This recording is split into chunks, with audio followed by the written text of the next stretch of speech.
एक समय की बात है, एक शांत और सुंदर वन में, जहां हरी भरी वनस्पतियां और निर्मल जलधाराएं बहती थीं, एक परम ज्ञानी और दयालु भिक्षु रहते थे।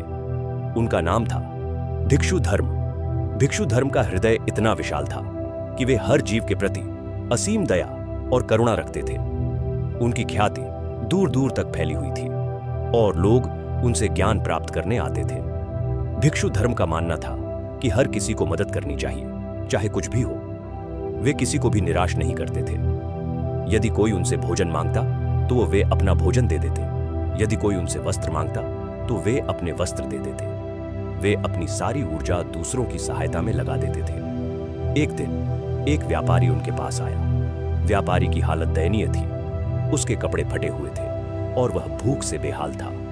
उसने भिक्षु धर्म से मदद की गुहार लगाई। भिक्षु धर्म ने तुरंत अपना बचा हुआ भोजन उसे दे दिया और उसे अपने आश्रम में रात बिताने की जगह भी दी। व्यापारी ने रात भर विश्राम किया और सुबह भिक्षु धर्म का आभार व्यक्त कर चला गया। कुछ दिनों बाद वही व्यापारी एक बार फिर भिक्षु धर्म के पास आया, लेकिन इस बार उसकी चाल में एक अजीब सी अकड़ थी।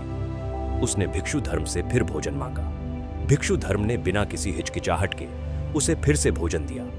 यह सिलसिला कई बार चला। व्यापारी आता, भोजन मांगता और भिक्षु धर्म उसे बिना कुछ कहे दे देते। धीरे धीरे व्यापारी की मांग बढ़ती गई। वह न केवल भोजन मांगने लगा, बल्कि अन्य वस्तुओं की भी मांग करने लगा। कभी धन, कभी वस्त्र और कभी तो आश्रम के ही बर्तन। भिक्षु धर्म अपनी असीम दयालुता के कारण उसे मना नहीं कर पाते थे।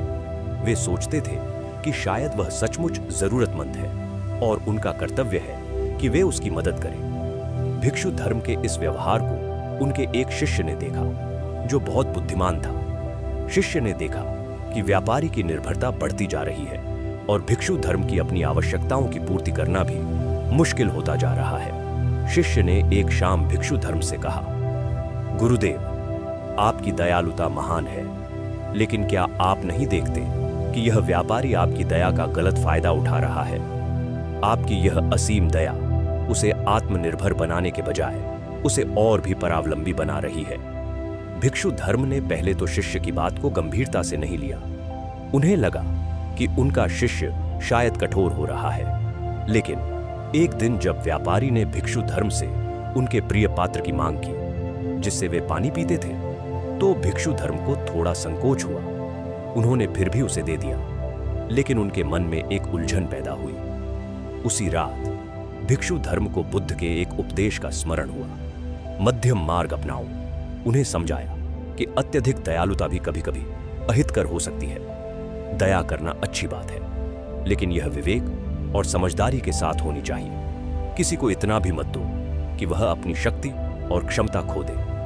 अगली सुबह जब व्यापारी फिर आया और कुछ मांगने लगा, तो भिक्षु धर्म ने मुस्कुराते हुए कहा, मित्र, मैंने तुम्हें कई बार भोजन और आश्रय दिया है। अब समय आ गया है कि तुम अपनी शक्ति और क्षमता का उपयोग करो।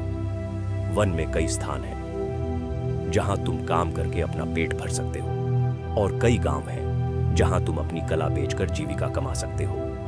मेरी दया ने तुम्हें सहायता दी, लेकिन अब यह तुम्हें आत्मनिर्भरता का पाठ पढ़ाएगी। व्यापारी को यह सुनकर आश्चर्य हुआ। वह कुछ देर चुप रहा।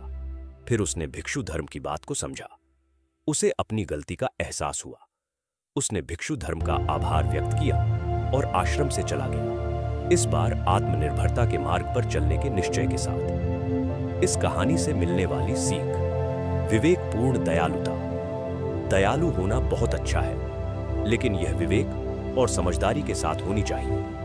हमें यह समझना चाहिए कि हमारी मदद से सामने वाला व्यक्ति आत्मनिर्भर बन रहा है या और भी अधिक निर्भर हो रहा है।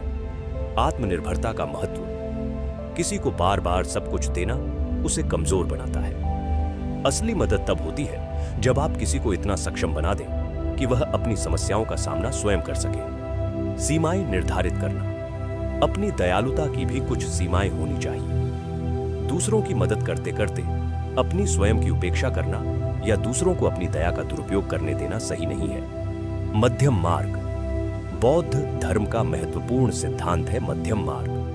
जीवन के हर पहलू में संतुलन बनाना महत्वपूर्ण है, चाहे वह दयालुता हो या कोई और भावना। ये कहानी हमें सिखाती है कि सच्ची दया वह है जो दूसरों को सशक्त करे, न कि उन्हें कमजोर। अपनी दयालुता का उपयोग दूसरों को आत्मनिर्भर बनाने के लिए करें और तभी आपकी दयालुता का सही अर्थ सिद्ध होगा।